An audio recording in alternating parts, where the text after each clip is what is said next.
Whatever it is, you're bold enough, you're big enough to dream. If you are intentional and deliberate about it. Now, there's some aspects of it that are going to be organic, but if you are intentional and deliberate, if you build it on Monday, if you build it on Tuesday, if you build it on Wednesday,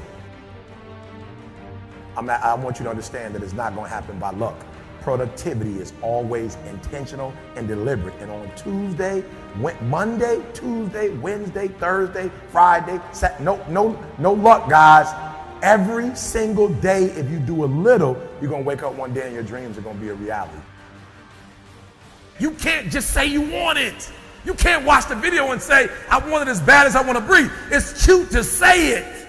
But when it's showtime, when the sun comes up, you've got all the books, you've got all the tapes, you've got all the access. Now it's time to hunt. And what separates you from everybody else is that when it's time to hunt, you're ready to hunt. Everybody's got lions on their profiles. Everybody talks positive about themselves. Everybody talks like you're a beast. You dress like you're a beast. You've got the courage like a beast. But then when it's time to do what beasts do, you back up. You got to get up and make it happen. I can, I will, I must. How do you get to that next level? How do I get my business to the next place? How do I get other people to the next place? Look, if you want to get rich, you want to be really successful. When I say rich, I'm not talking about money. I'm talking about a rich life, freedom, time with family, choices, get to do what you want. Look, if you want to be in business for yourself and free, you must learn to dominate. You cannot compete. Dude, what are you doing, man? What are you doing? You know what? Most people are going to spend more time in their life working than any other single thing and not being successful. You got to be totally committed. Everybody agree? You got to be completely uncertain. You want $1 million? You want $2 million? You want $5 million? How much money do you want? How much success do you want? How much notoriety do you want? You want a New York Times bestseller? Why can't you have everything? Oh, but I'm 65. So what? Man, Colonel Harlan Sanders made all his money after he was 65 years old. He wasted the first 64 years. If you're not sure of your own value, your own goals, and what you want, the world will never reward you of what you want, your value, and your goals. You need to pressure yourself. You need to cook yourself. You need a necessity level way up here. When I wake up in the morning, I write my goals down. When I go to bed at night, I write my goals down. It's the first thing and the last thing I do every day. I've been doing that for 25 years. Here are 4 steps you must take to create the next level of success in your life. Number 1, you must get attention. You got to get attention. If you got to scream to get it, get it. What do these people have in common? Okay, there's Michael Jordan, Warren Buffett, Steve Jobs, Oprah, a Navy SEAL, and my mother. You know what they had in common? This. Greatness has in common immersion. They're immersed completely in their environment. Number 2, they're dedicated, completely dedicated. 3, they have a total commitment. Immerse yourself, okay? You have to immerse yourself right now with reading, the right reading, audio programs, video. Find YouTube channels that are good for you.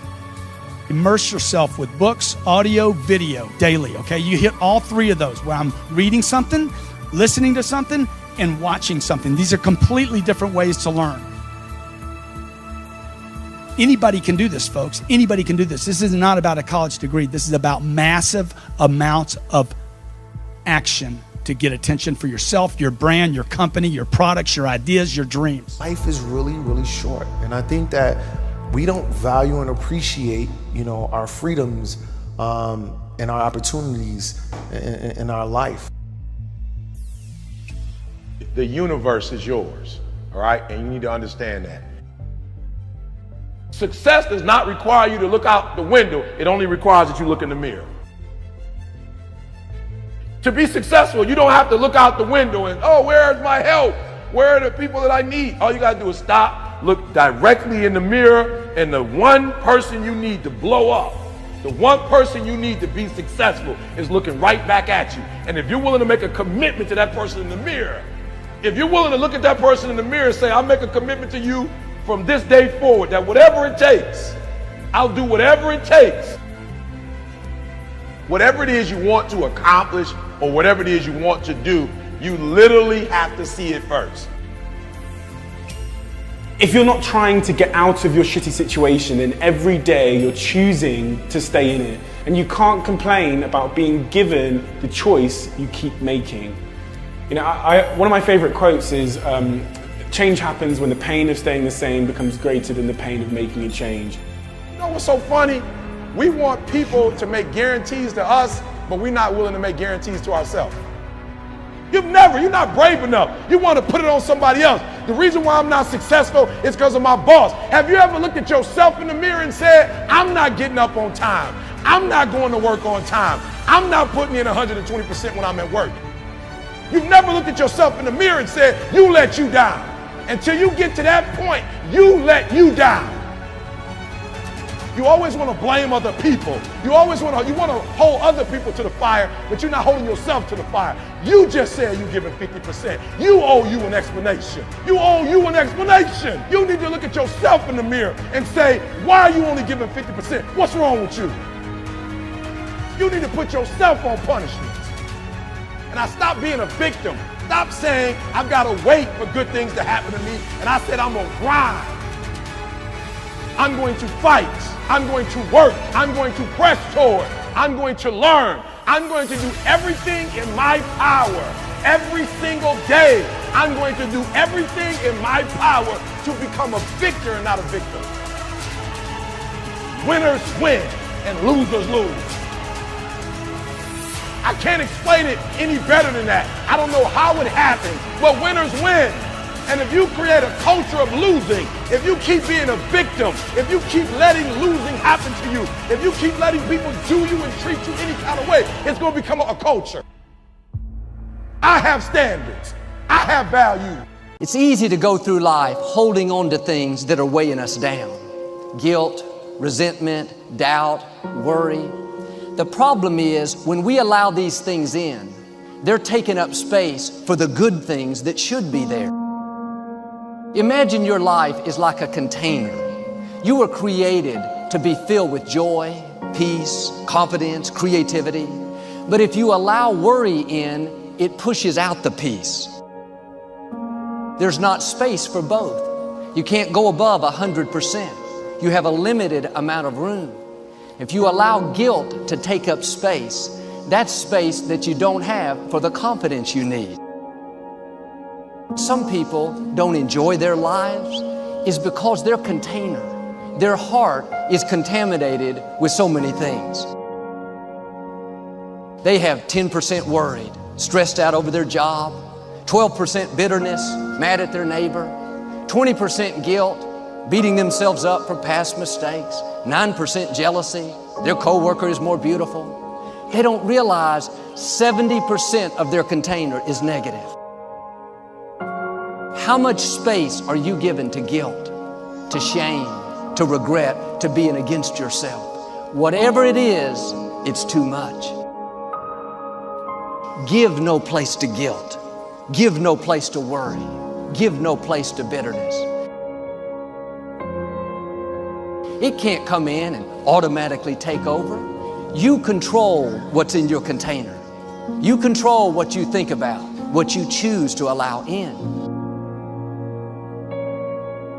And we all have negative emotions, negative feelings. But you have to make the choice.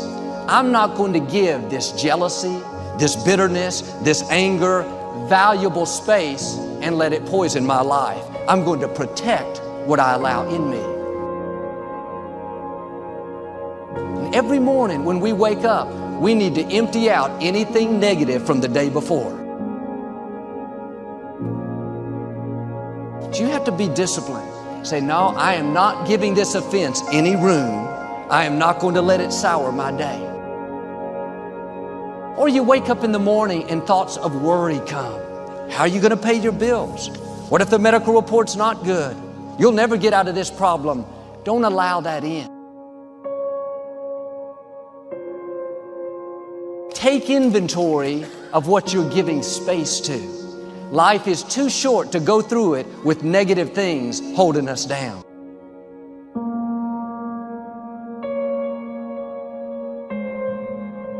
Worry will make you weak.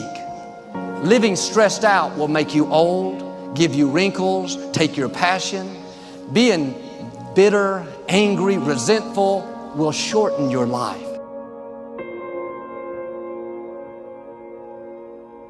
Get in a habit of emptying out the offenses, empty out the worry.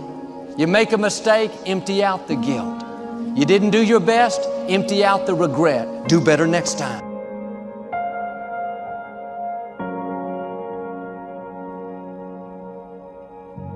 He'll remind you of every mistake you've made for the last 30 years.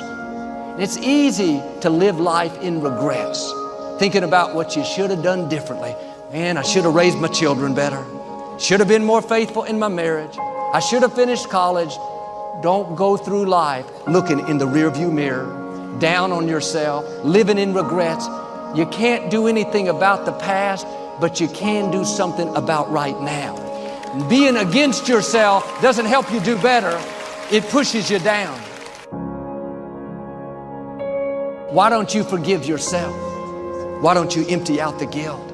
Why don't you turn off the accusing voices?